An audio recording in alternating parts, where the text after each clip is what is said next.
नमस्कार दोस्तों, आज हम क्लास 10th सीबीएसई के important long question answers discuss करने वाले हैं। और ये बहुत ही इम्पोर्टेंट क्वेश्चंस हैं। बोर्ड में जाने से पहले इनको करना बहुत ज़रूरी है। पार्ट क है हरिहर काका की कहानी पारिवारिक जीवन में घर कर चुकी स्वार्थपरता और हिंसा प्रवृत्ति को बेनकाब करती थी। तर्क संगत उत्तर दीजिए। पाठ ख वर्तमान में विद्यालयों में बढ़ती हुई अनुशासनहीनता को देखते हुए मास्टर प्रीतम चंद जैसे अध्यापकों की आवश्यकता है। इस कथन में सहमति या असहमति के संबंध में अपने तर्क सम्मत विचार कीजिए। ग टोपी शुक्ला अपनी दादी को नापसंद क्यों करता था? पाठ के आधार पर लिखिए। उत्तर है क मिथिलेश्वर रचित हरिहर काका कहानी में पारिवारिक स्वार्थ कूट कूट कर भरा है। हरिहर काका का अपना कोई परिवार नहीं था, परंतु उनको अपने भाइयों से बहुत प्रेम था, इसलिए वह उनके साथ ही रहते थे। परंतु उनके भाइयों का उनके प्रेम से कोई सरोकार नहीं था। वे तो केवल उनकी जमीन हथियाना चाहते थे। इसलिए उन्होंने अपनी पत्नियों को यह सीख दी हुई थी कि वे भी हरिहर काका की पत्नियां उनसे अच्छा व्यवहार नहीं करती थी और उनको खाने के नाम पर केवल बचा कुचा खाना ही देती थी। बीमारी वाली हालत में भी उनको कोई पूछने वाला नहीं था। हरिहर काका भले वृद्ध और अकेले थे, परंतु स्वाभिमानी भी थे। एक दिन उनके व्यवहार से तंग आकर वह उनसे अलग रहने चले गए। हरिहर काका की जमीन पर गांव की ठाकुर बारी के महंत की भी नजर थी।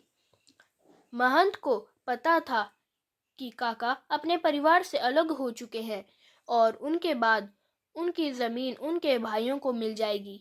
इसलिए वह पहले से ही जमीन ठाकुर बारी के नाम करवाना चाहते थे।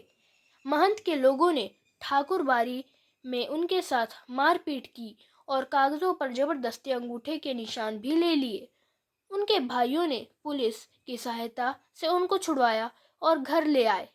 पहले तो उन्होंने उनकी बहुत आवभगत की और फिर उनसे उनकी जमीन को अपने नाम करवाने के लिए जबरदस्ती करने लगे। अब वह नहीं माने तो उन्होंने भी उनके साथ मारपीट की और जबरन घर में कैद करके उनके अंगूठे के निशान लेने लगे। किसी ने पुलिस को खबर की तो पुलिस ने आकर काका को छुड़ाया और पुलिस की सुरक्षा दी गई। उपरोक्त घटनाओं से पता चलता है कि इस कहानी में भाइयों ने ही जमीन हथियाने के लिए अपने सगे बड़े भाई के साथ जानवरों जैसा व्यवहार किया। अपने मतलब के लिए उनको अपने साथ रखा और अपना स्वार्थ सिद्ध करने के लिए सारी हदें पार कर दी। कहानी पारिवारिक जीवन में घर कर चुकी स्वार्थपरता और हिंसक प्रवृत्ति को पूर्ण रूप से बयान करती है। ख वर्तमान में विद्यालयों में अनुशासनहीनता का बोलबाला है। विद्यार्थियों में शिक्षकों का डर शनै शनै समाप्त होता जा रहा है। सपनों के से दिन कहानी में लेखक गुरुदयाल सिंह ने बताया है कि स्कूल के सभी बच्चे उदंड थे। स्कूल के हेडमास्टर मदन मोहन शर्मा भले व्यक्ति थे, परंतु उनके पीटी मास्टर प्रीतम चंद गुस्सैल और सख्त थे। स्कूल के बच्चे उनसे बहुत डरते थे। जैसे ही उन्हें किसी बच्चे की शरारत का पता चलता तो वह सीधे डंडे और ठुड्डे बरसाते थे। एक बार हेड मास्टर साहब ने उन्हें बच्चों से बुरी तरह मारपीट करते देखा तो उन्होंने मास्टर प्रीतम चंद को निलंबित कर दिया। हमारे अनुसार जिस प्रकार आजकल स्कूलों में अनुशासनहीनता बढ़ती जा रही है, उस पर नियंत्रण करने के लिए मास्टर प्रीतम चंद जैसे अनुशासित और स्वभाव से सख्त शिक्षकों की नितांत आवश्यकता है। परंतु जहाँ तक बच्चों से शारीरिक मारपीट का सवाल है, तो इससे हम बिल्कुल सहमत नहीं हैं। बच्चों को डांट और सख्ती से भी तो अनुशासन में लाया जा सकता है। अब करेंगे हम डिस्कस पार्ट ग। टोपी शुक्ला अपनी दादी को बिल्कुल पसंद नहीं करता था। उसे अपनी दादी की तुलना में अपने दोस्त इफन की दादी अच्छी लगती थी, क्योंकि वह उसकी तरह पूर्वी बोली बोलती थी। टोपी की दादी को लगता था कि पूर्वी बोली कुमारों की बोली है। इस कारण टोपी को अपनी दादी से बहुत चिढ़ होती थी। टोपी की नफरत का दूसरा कारण यह था कि उसकी दादी बिना टोपी की सुने उस पर गुस्सा करती थी और घर के लोगों को भी उसके विरुद्ध भड़काती थी। उदाहरण स्वरूप एक दिन खाना खाते समय टोपी शुक्ला ने अपनी माँ को अम्मी कह दिया। सुनकर सब स्तब्ध रह गए। उसकी माँ ने उससे केवल सवाल किया कि उसने यह किससे सीखा।